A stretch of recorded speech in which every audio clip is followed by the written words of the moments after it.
I'm going to get started. Welcome all. My name is Maggie Steer. I work with the New Hampshire Preservation Alliance. It's great to see you here at the 10th Old House and Barn Expo, which the Preservation Alliance puts on typically every other year.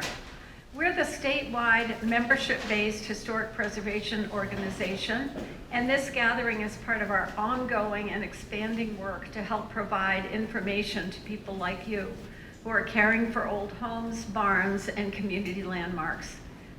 We hope you'll become a member of the Preservation Alliance if you're not already. Memberships help us save more 7-to-save properties, advocate for the preservation at the state and local level, and expand the preservation toolbox so that we can encourage more investment in old buildings. Learn more about our services by visiting our booth in between hearing great talks like this one. This is Notre de Paris, The Journey to Rebuild the Spire by Jackson DuBois of the Timber Framers Guild. Jackson is executive director of TFG. He's been a timber framer for 20 years, is a graduate of TFG's Department of Labor's recognized apprenticeship program, and is now a journeyman. Jackson has experience in residential and commercial heavy timber work, as well as monument and historic restoration projects. He was one of the few U.S. timber framers chosen to work on rebuilding the spire at Notre Dame after the fire. His presentation will offer us a glimpse into how he got interested in timber framing and how it ultimately took him to Paris. Jackson will speak for about 40 minutes and then take your questions. We are being filmed by Manchester TV. If you do not wish to be on television when we get to the question and answer session, please raise your hand now so that we know not to pan to your part of the audience. Is there anyone who objects to that level of public notoriety? Wonderful, then I think I am ready to turn things over to Jackson. Welcome and thank you. Thank you, Maggie.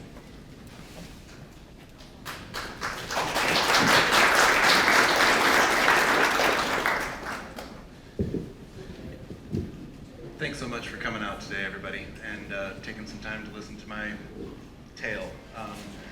In part, I'm going to try to express here why me, which is a question that came up a lot during this project because it was such an honor to be able to take part of, and I know so many accomplished and highly skilled timber framers. Can you hear me? Do I need to speak more directly? Is that better? Okay. All right. Thank you very much, and feel free to say speak up, and because I'm a carpenter, so this is new for me. The reconstruction of Notre Dame. The fire of April of 2019 was a tragedy that many of us saw unfold in real time on the television.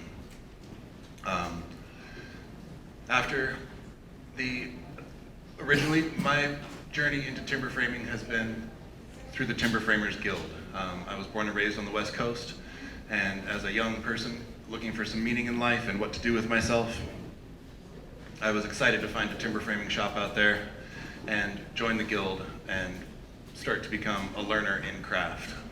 The Timber Framers Guild engages in many different types of community building projects and endeavors to share the craft with the world as widely as possible. Hold the mic instead? Talk like that? Okay, I'll talk like that.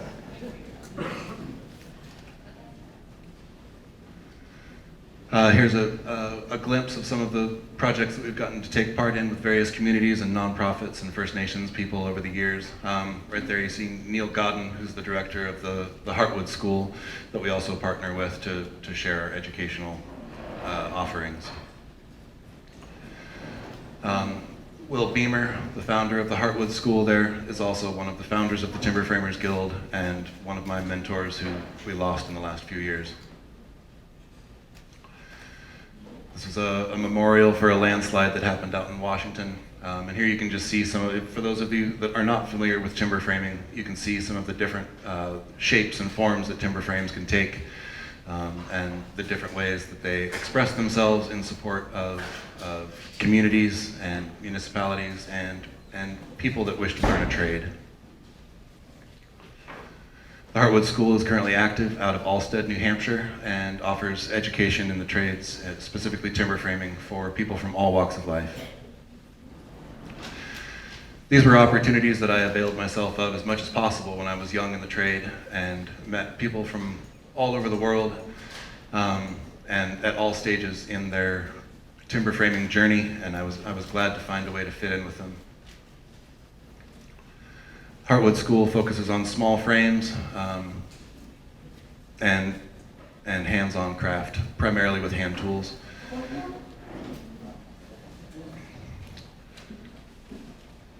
When I was an apprentice, opportunity came up to take part with the organization Hands House to do the reconstruction of a 17th century synagogue in southeastern Poland, to be an installation at the Museum of Polish Jews in Warsaw.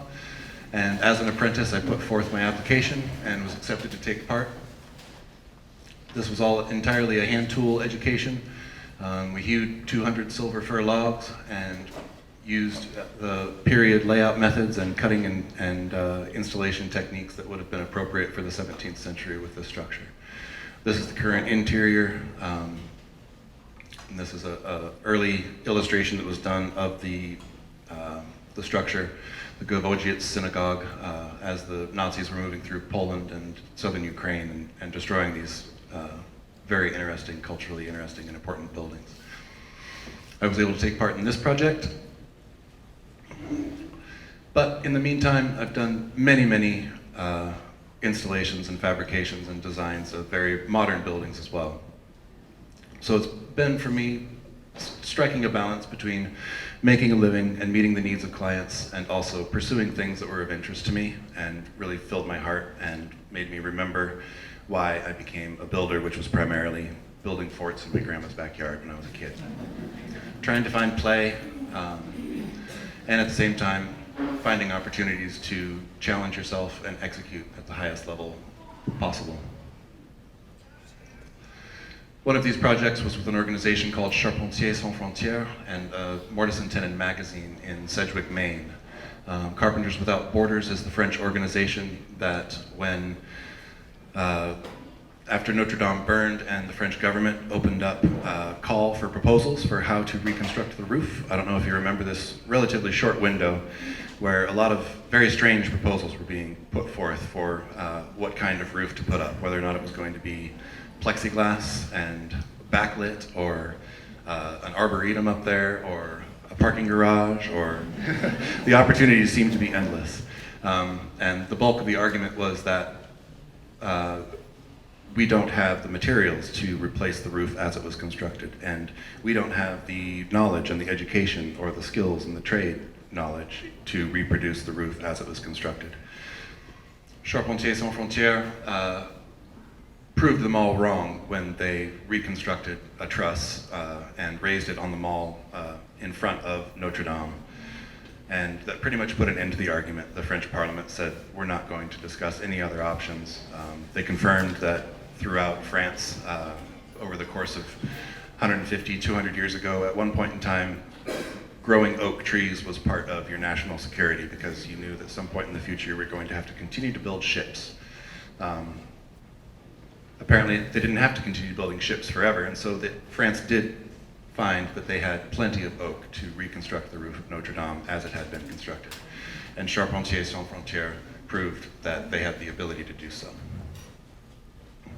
Oh, sorry. In solidarity with Carpenters Without Borders, the organization Hands House came together with a similar crew of timber framers, experienced timber framers, and learners from the Parks Department, as well as from the Catholic University, as well as from Massachusetts College of Art and Design. The goal is always to combine skilled tradespeople along with learners. And we were gifted the specific design of this truss from the roof of Notre Dame, and on the grounds of the Catholic University in front of the Basilica there in Washington, D.C., we hewed out all of these members from Virginia oak, and over the course of a week assembled this truss, which we were then able to raise with a hand raising on the National Mall. and share that we also have the skills here in the United States to do this kind of work. One of the architects of the reconstruction, Remy Dumont, got wind of this and was in Washington, D.C. For a meeting, and insisted that he be able to come and see this truss, and he stayed until like 11 o'clock at night after a full day of travel, and was just tickled to be able to put his hands on it, and at the notion that others were also as engaged in this work as he was.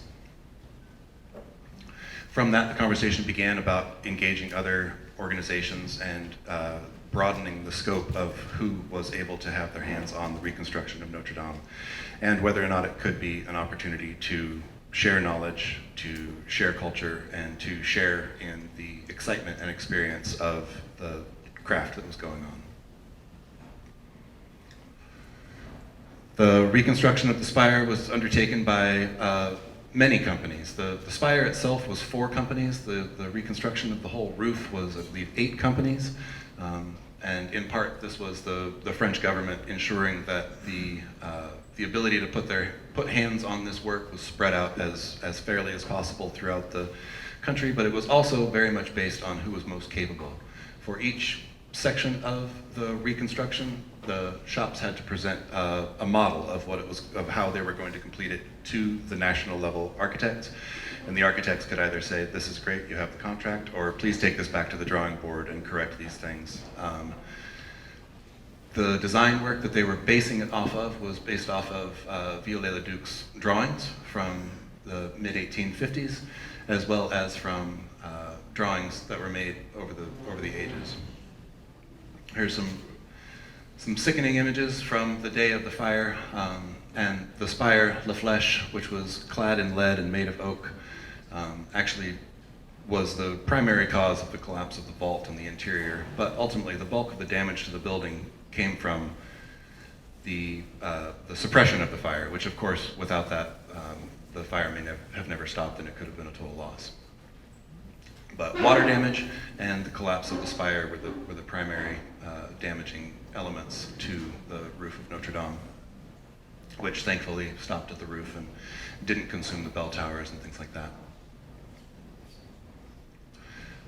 If you were watching PBS or NewsHour or things like this, there were many stories shared about the cleanup of the spire and just the cleanup of the fire disaster and how much effort that took, and how much of a hazmat situation it was. There was lead everywhere after the fire, and at the same time needing to be very cautious around the site.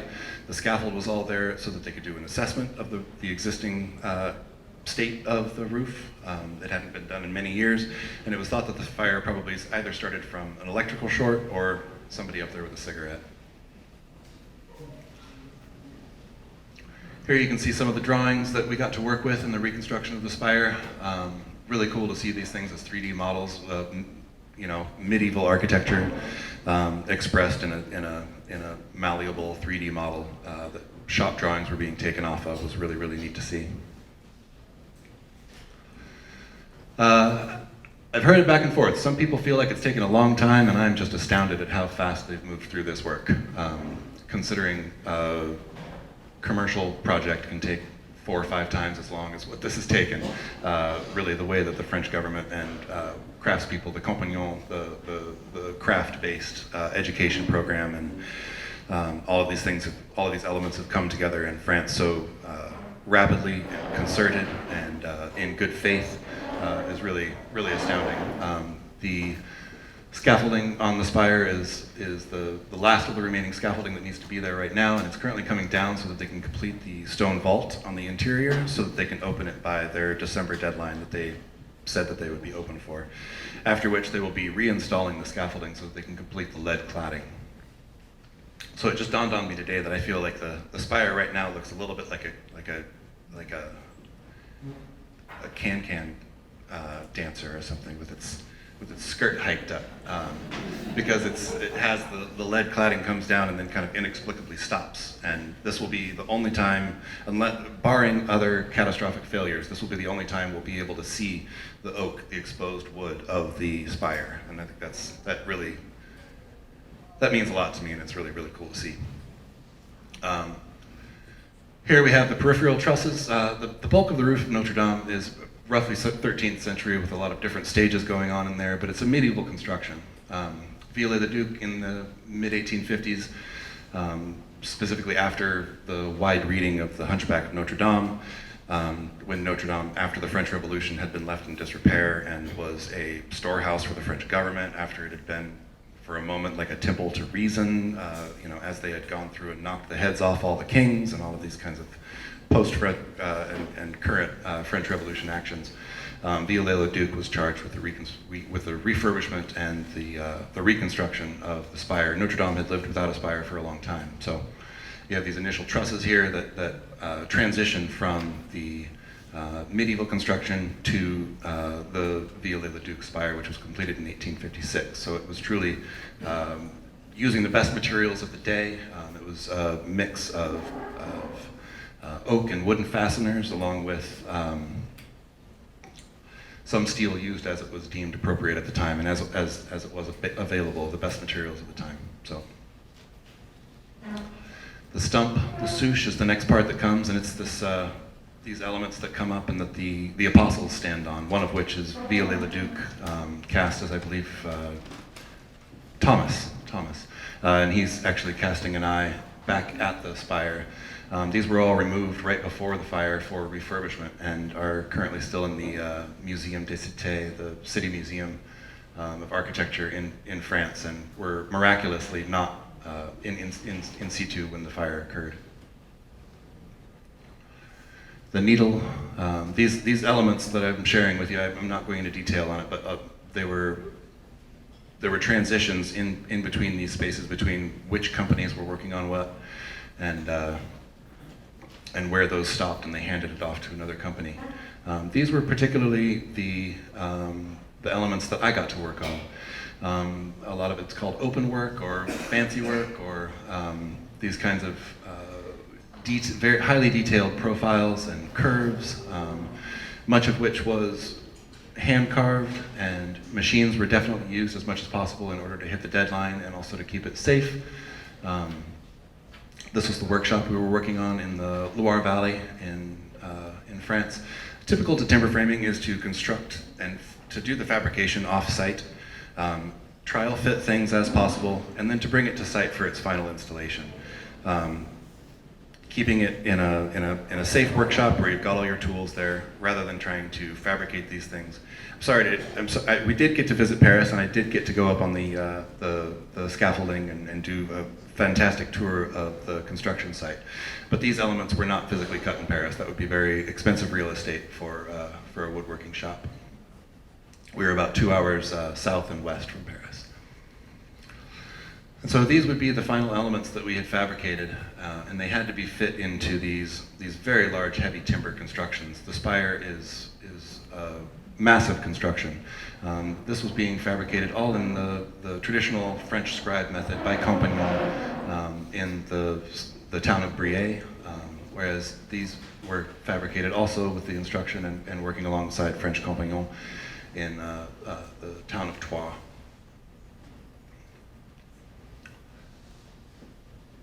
A little more illustration just of what you're seeing now that the scaffold has been removed. The most current pictures of the spire you're able to see these open pieces of scroll work, which will still be there afterwards, but they'll be clad in 4 millimeters of lead, which is still the standard throughout Central and Northern Europe for monument roofing. And compared to asphalt, I'm not, and the fact that there are documented 600-year-old lead roofs still in place in Europe, and they can be almost infinitely repaired.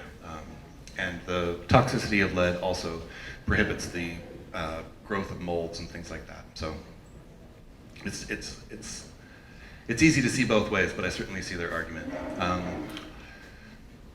You can see here some of the question often comes up is, well, how did they know how it was built? How did they know what it looked like? And the answer is there are whole archives in the French government of these early drawings. From the Viollet-le-Duc period, you're able to see the ones that he was actually doing the design work from, and from the others, it's just been many, many centuries of people going up into the attic and making their own drawings. And as some of you may have heard, a number of different point clouds that were done during the past decade since that technology has become available, proved to be very, very helpful in the reconstruction of this. A point cloud just being where you take reflective receptors and you set a spinning laser in the middle of the room, and that laser just continues to go around and find out how far everything is, and you leave it there for days. And you come back and that laser, and you move it around to multiple locations, and that laser can reproduce in 3 dimensions the exact shape of the thing that it was inside of. And a couple of endeavors were done to do point clouds within Notre Dame prior to this. One was for a video game, another one was so that they could assess the stability of the masonry walls. They did not anticipate at that time that the study that they were doing for the masonry would end up being so crucial in telling them so much about the wood. Again, some early drawings that guided us in the reconstruction. And here you can see the scaffolding that they had to deal with at that time was I'm sure was a whole navigation. The scaffolding that they have there now is quite the web, and you would have a hard time finding your way off of it if you tried. This is one of the models that they constructed that was ultimately accepted and included in the workshop that I was working on in Troyes. There's my good friend, Quentin. There were a couple of folks in the shop that spoke English and were really excited to use their English, but I will say the traditional French carpenters are very proud, and rightfully so, of their level of ability as well as their degree of knowledge about the things that they're doing. And so it was not immediately easy to fit in. A good 3/4 of them were immediately wondering, what are you doing here? You know, does somebody think you know more than I do? And so coming in and being humble, the 2 of us that were selected, the other one was Michael Burry, who's an instructor at the North Bennett Street School, and a great carver, fantastic craftsman, and incredibly knowledgeable about material history and culture.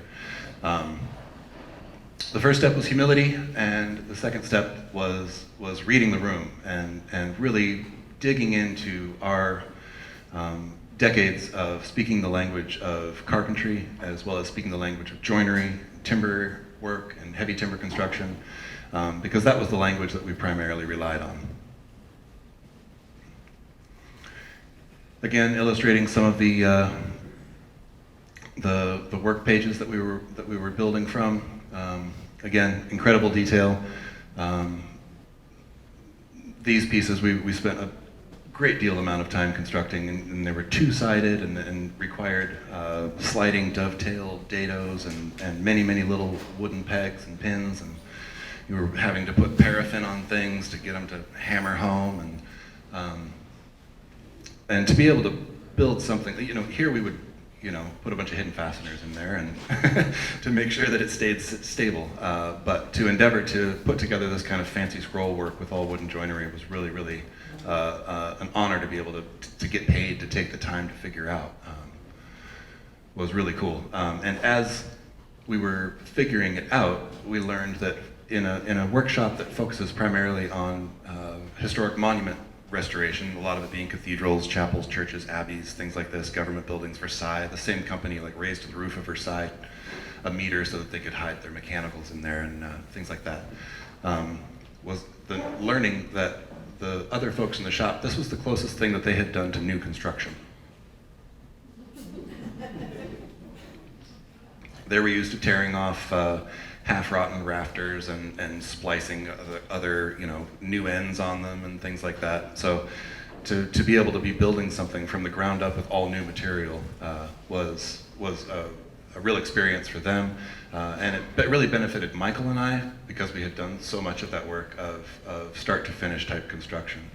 Here you can see here's the finished product in the middle and the bottom there, and in the bottom right hand corner you can see here the yard full of logs. So these materials literally came in from a stack as a slab and moved into the back of the shop, and then were turned into rough dimensions close to what we were needing to work with, and then would go through many phases of process in order to hit that final shape there. And so really to be able to bring in a chunk of log with bark on it and have it come out the other side like this was, it's weird to be able to take your own breath away, but it takes a team, you know? It was really cool though. Again, here's our assemblies being installed with the other heavy timber work in Brie, and as it's a multifaceted spire, nothing was done in the square. This workshop was really cool to be able to visit and pitch in on it just a little bit.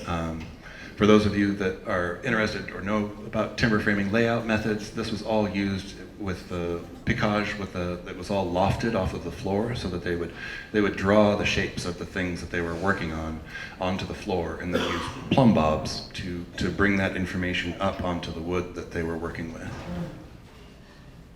So in that sense, the drawing is just the beginning.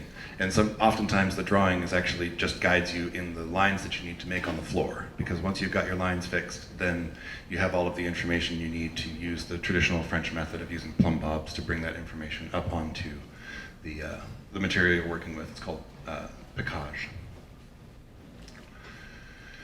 Here's the company we were working with, celebrating Michael Burry and I being in their shop. At one point in time, the general, who's since passed, unfortunately, the general who was initially in charge of leading the charge to finish the project in time, visited the shop.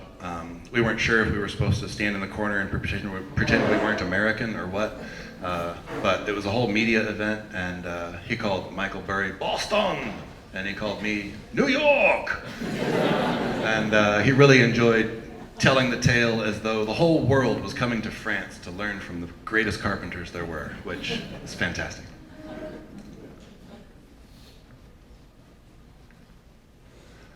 Again, the massive workshop in Brie with these huge overhead cranes, and it just went on and on forever. And this is just one of many workshops that were engaged in the work of the reconstruction of the roof. This one I would say would be the most modernly equipped workshop, as the others primarily were dealing with axe work and making, ankle-deep piles of wood chips. Those workshops were in Brie and not Brie, they were in Normandy and Brittany, and we did have the opportunity to visit those as well, and it was really, really cool to see all of the parts happening and coming together in concert. Some of the finished work that we were charged with accomplishing, fairing these curves and using these chisels. As they're mostly engaged in restoration work, they used what by a North American timber framing standard would be a pretty rough object. Most North American timber framers put a lot of effort into their hand tools, as it's something you have to use every day.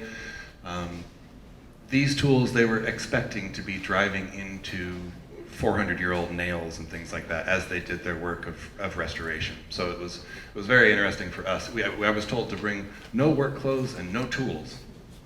Michael insisted on bringing tools, and at the end of the day, he was a smart one because he had a whole kit full of very fine carving tools that those were the tools that ended up doing this work. So. Some of the marks left by French carpenters, many of the carpenters leaving the identification marks on these timbers would have recognized the marks that the makers of the existing timbers had left on the timbers as well. So if you fabricate the timber in a shop and then fit it together, and then you make marks to tell you what fits with what, because in a scribe method, wherever it was in its initial fit is absolutely where it has to be in the final fit. The American method, Americans invented a method of laying out called square rule that gets rid of that, so that you're making pieces that are interchangeable by making all of the places where they meet predictable. But a lot of this was very much a foreign language to me, but it was really cool to be charged with identifying it, even if you didn't quite understand the full implications behind it. It was really cool to be steeped in this very French and very old method of going about things. Some of the facets of the needle, which makes the center of the spire, which just has to meet with piece after piece after piece headed in many, many different directions.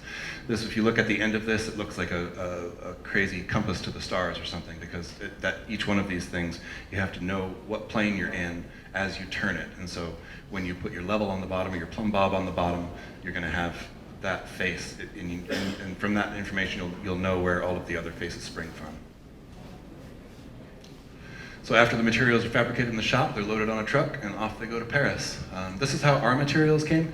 It was pretty cool. A lot of the shops were situated such that their materials could come into Paris on the Seine. So you could have barges showing up at the foot of Notre Dame with trusses on them, ready to get picked up and moved right onto the roof of Notre Dame by the two largest cranes in Europe that have been tied up on the Notre Dame job site for the past couple of years now.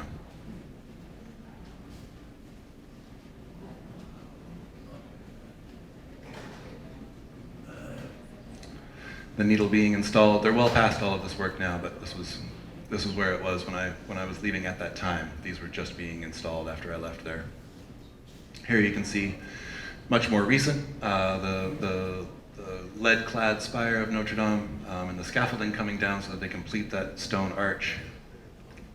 And this will be, like I was saying, a really interesting moment in history where you'll be able to see the exposed oak elements. If these elements were left exposed, they would have a very limited lifespan given constant pounding from sun and rain and all of these things and all the places water can sit. They're taking extra caution in the installation of the new lead cladding to ensure that there's an air gap in between the wood and the lead. So there's plenty of room for airflow and drainage. Considerations that were probably not made in the early construction of the spire, as well as these pieces have been air dried for about 8 years, and the original construction would have been all green because working dry oak with hand tools is very, very difficult. I wanted to share this because I think it was super special to be able to see that there's still a notion of whimsy and play, and that even the folks that are doing the lead work are showing their own creativity and surprising you where they can. I don't know if you've had an opportunity to be able to look closely at some of the chimeras and gargoyles and things like that on the roof of Notre Dame. Here and there will be some little mouse or just something where you can tell somebody was just expressing themselves and enjoying it. This is sharing with you here. This is the new design of the la coque, the rooster, which is a symbol of the French people. The old one was launched from the spire out into the street, and Philippe Villeneuve is the lead architect for this reconstruction, actually found it. And French lore is such that there's a chunk of the crown of thorns as well as some early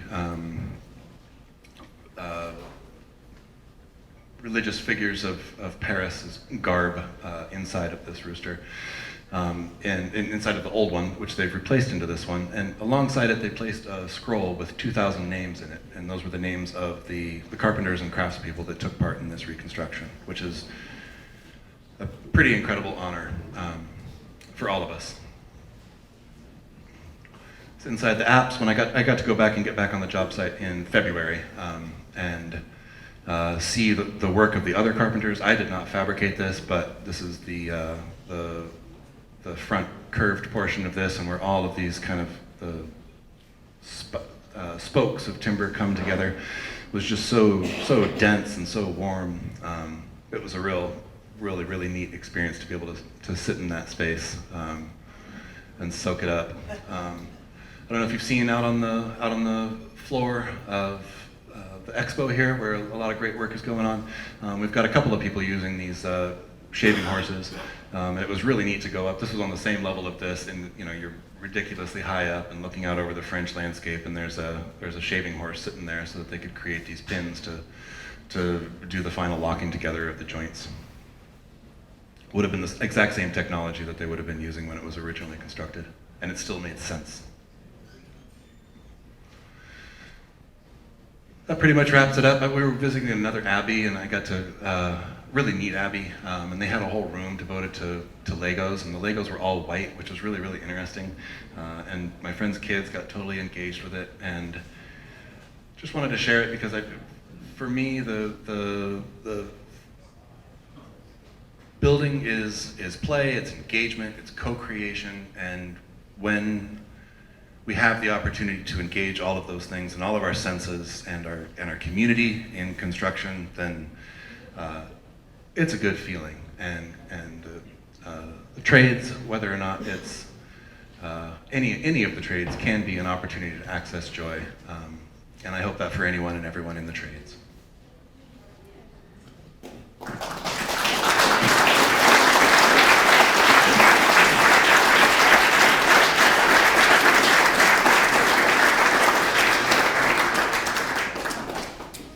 Yes. How long did it take for the French people to warm up to you? And respect your abilities? Can you repeat the question, please? Yeah, the question was, how long did it take for the French carpenters to warm up to me, to us as Americans? There's a very French tradition, it seems to me, of even the architects from upstairs and the drafters and things, when they would show up to the shop, they would come through the workshop and shake every single hand in the workshop and say salut, and say hello to you.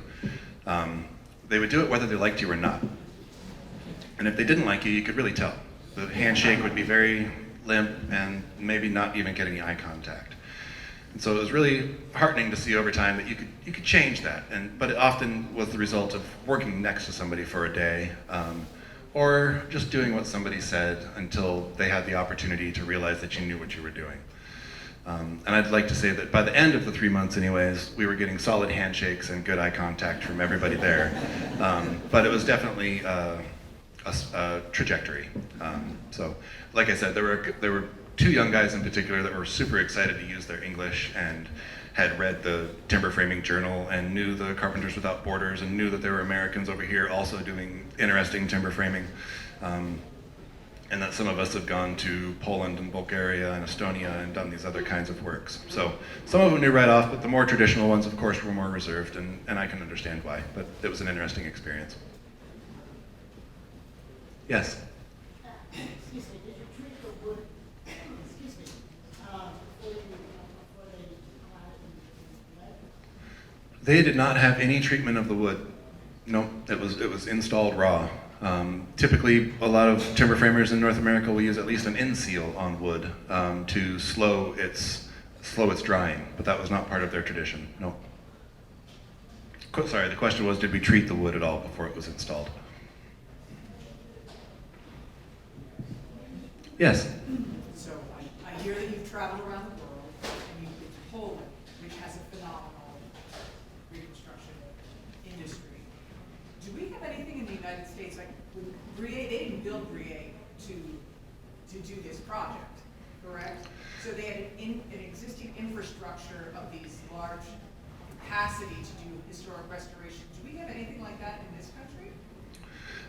There certainly are shops. There are very, very large shops, but some of them are going to be branching more into mass timber and more kind of modern heavy timber and wood construction methods. We do have very large shops. I think that one actually started off as like a car manufacturing thing, and then they actually doubled it in size in order to, specifically for this project. And they did it in that region because it was so close to the forest resources, and because so much of that material is so huge, they moved the manufacturing near the material. Cool, nice question though, yeah. Yes? What kind of tools did you actually use, like shape or whatever? Yeah, so when a slab would be brought in from the yard and the rough bark edges removed, from there it would go over a joiner and through a planer until it was down to a millimeter in the dimensions that it was requested, and they would have somebody on the floor would have a list of that kind of raw material that would then relate to what the finished pieces were going to be. A lot of those very curved pieces were cut on a shaper, which is a relatively common tool in a like a cabinet shop when you're putting profiles on things. They call it a toupee, which just means a top. It just means it spins. And honestly, a lot of the folks in that workshop, none of them were familiar with the use of this tool because in France there's pretty much a hard line between whether or not you're a timber framer or a cabinet maker. Because of the size of this material, the knives had to be custom fashioned, and the fabricator of the knives actually didn't want to make them because he didn't feel that they were safe because of how far they projected from the tool head. Some of them are that long and the head's only that long. So you've got this, like this thing, storm of knives there spinning in your face.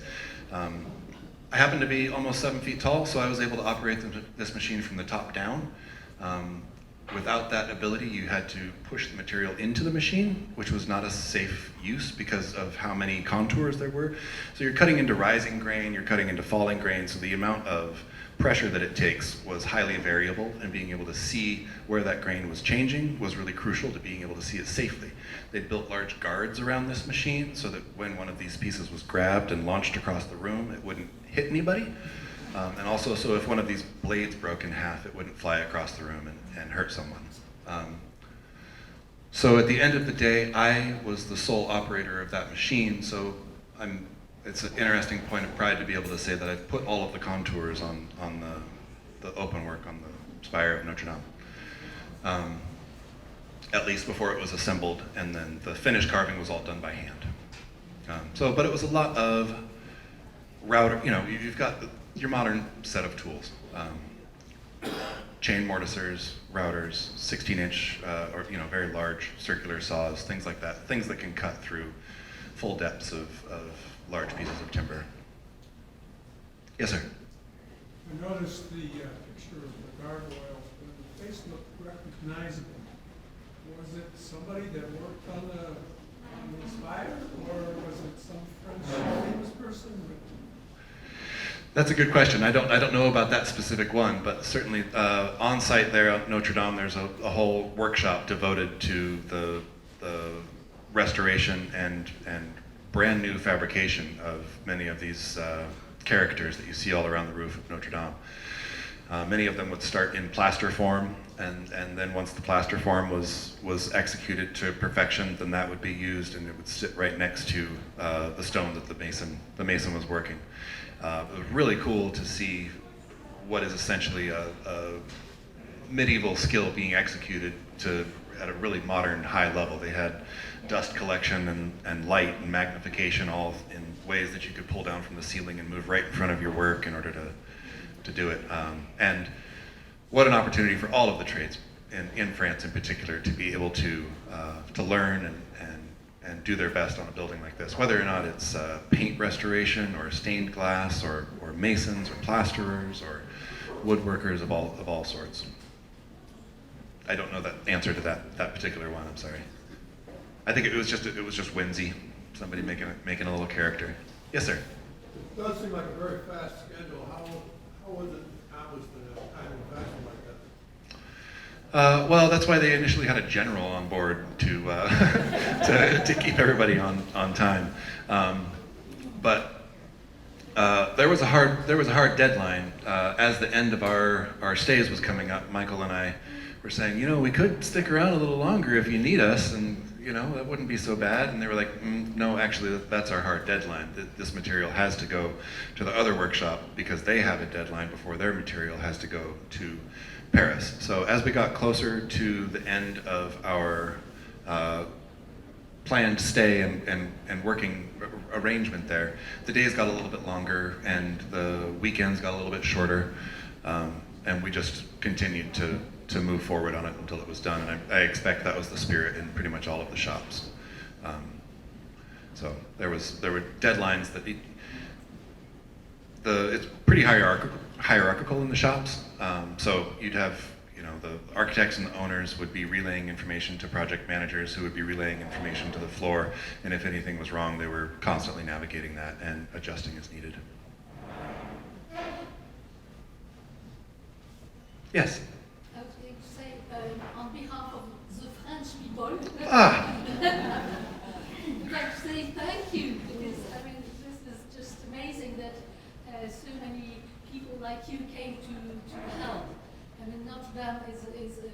a treasure and a sign of peace for the whole world. So thank you, but it's in France, so we're quite Yes. proud of it. Yes, indeed. And thank you so much for saying so. You may have noticed I was introduced as Jackson DuBois, and my family came with the Huguenots after the When I saw your name. Edict of Nantes was redacted, and we settled here in New York. I use the American pronunciation here just to acknowledge my Americanness, but I most certainly would have been kicked in the shin there if I had said Jackson DuBois. So when in France, I'm Monsieur Dubois. Je suis Monsieur Dubois. Merci. It means of wood. Yes, indeed. Yep. Yes, it does. Merci beaucoup. Yes. Quick question.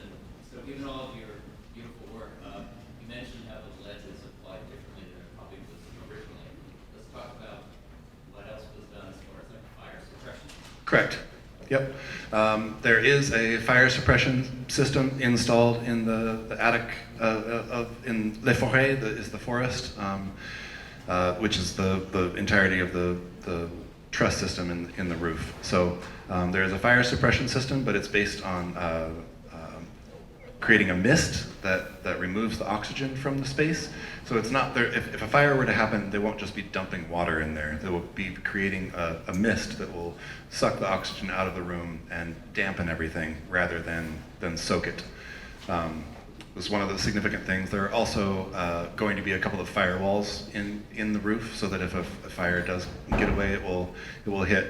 And it's not even going to be anything particularly fancy. It's going to be a certain amount of gypsum up in that space to keep the fire from rapidly moving through the whole roof system as it had. Great question. Thank you.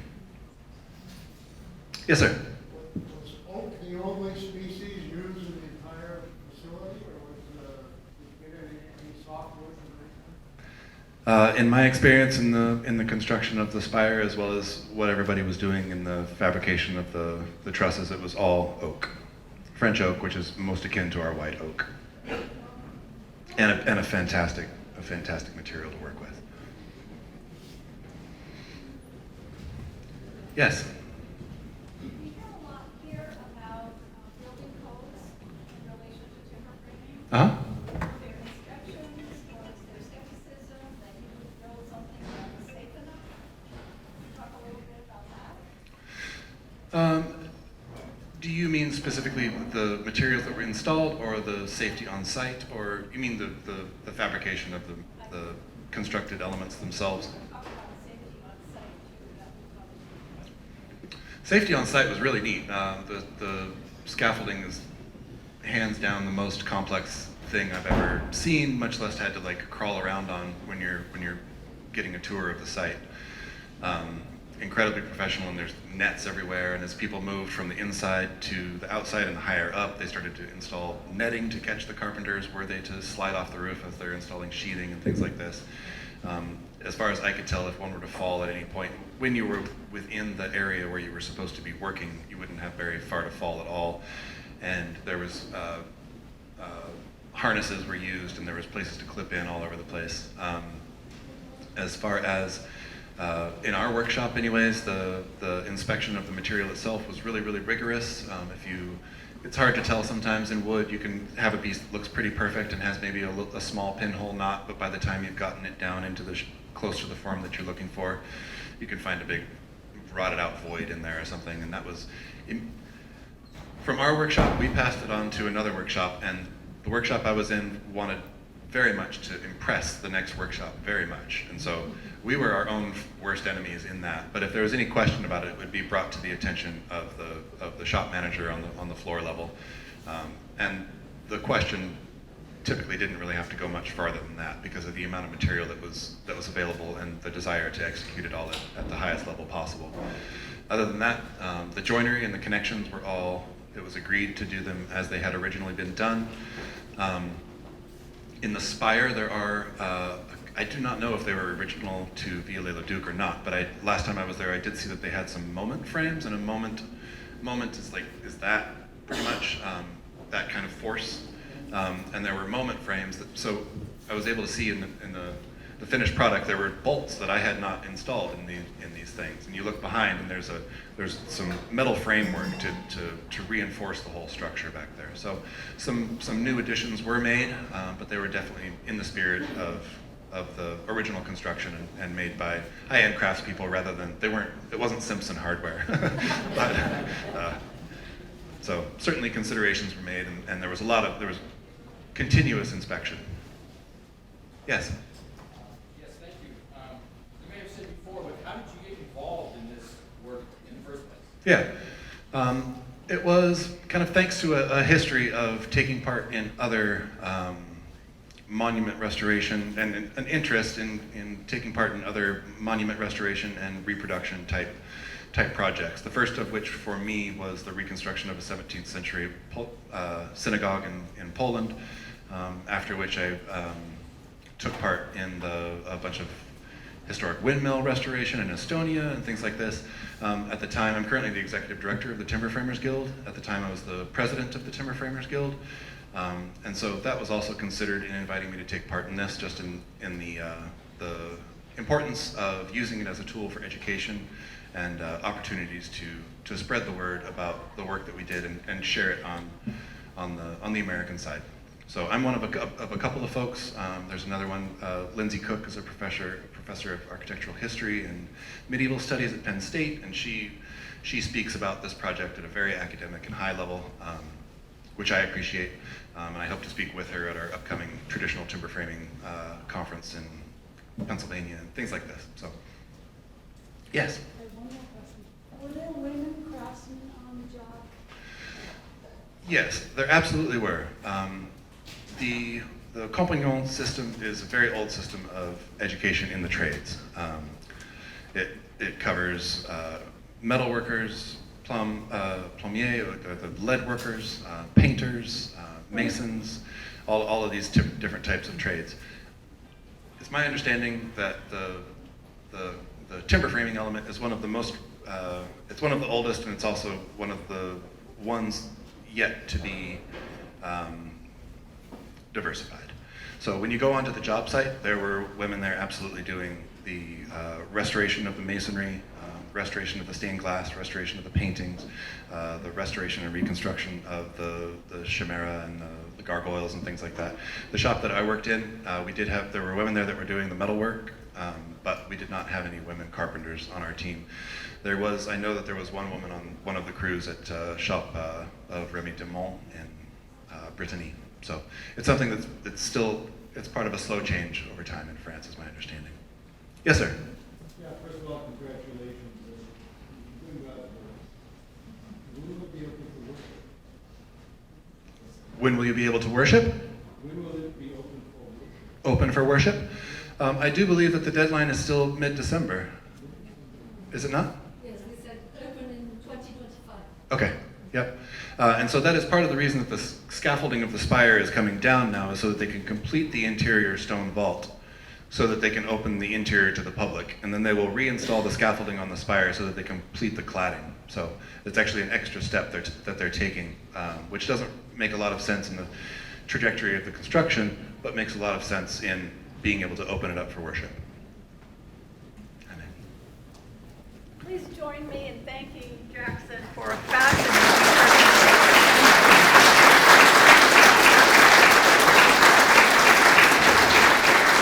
Thank you all so much. We also thank the Timber Framers Guild and their participation in the Expo, and would like to acknowledge our sponsors that made this possible, with a special shout out to the sponsors of this session, Fifield Building Restoration and Relocation, and New Hampshire Public Radio. So thank you again. I'm sure people will want to talk to you outside of this. We ask that you make room here for our next session, which is History and Evolution of New Hampshire Architecture. So thank you very much.